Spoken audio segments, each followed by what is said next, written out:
Welcome back, everybody. Today, I'm going to teach you how to record an invoice payment in QuickBooks Online using undeposited funds. This method is particularly useful when you're collecting multiple payments that you plan to deposit together in a single bank deposit later, keeping your records organized and matching your actual bank statements.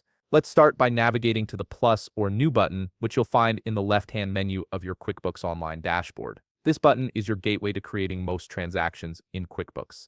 Click on it, and from the menu that appears, look for the Customers section. Here, you'll want to click on Receive Payment. This opens up the payment recording screen where you'll handle incoming payments from your customers.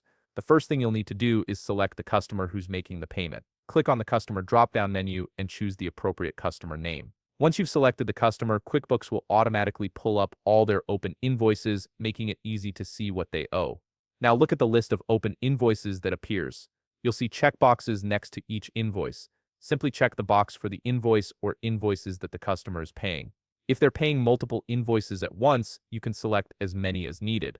QuickBooks will automatically calculate the total payment amount based on your selections. Take a moment to verify the payment amount shown.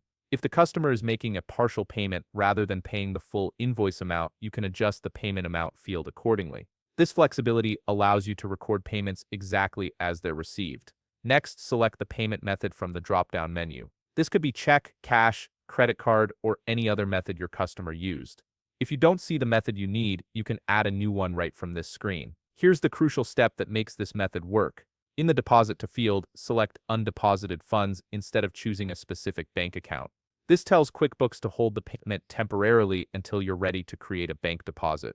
This is especially helpful when you're collecting multiple payments throughout the day or week that you'll deposit together. If you're recording a check payment or need to track a reference number for any reason, you can enter that information in the reference number field. This is optional but can be helpful for your records. Finally, click Save and close to record the payment.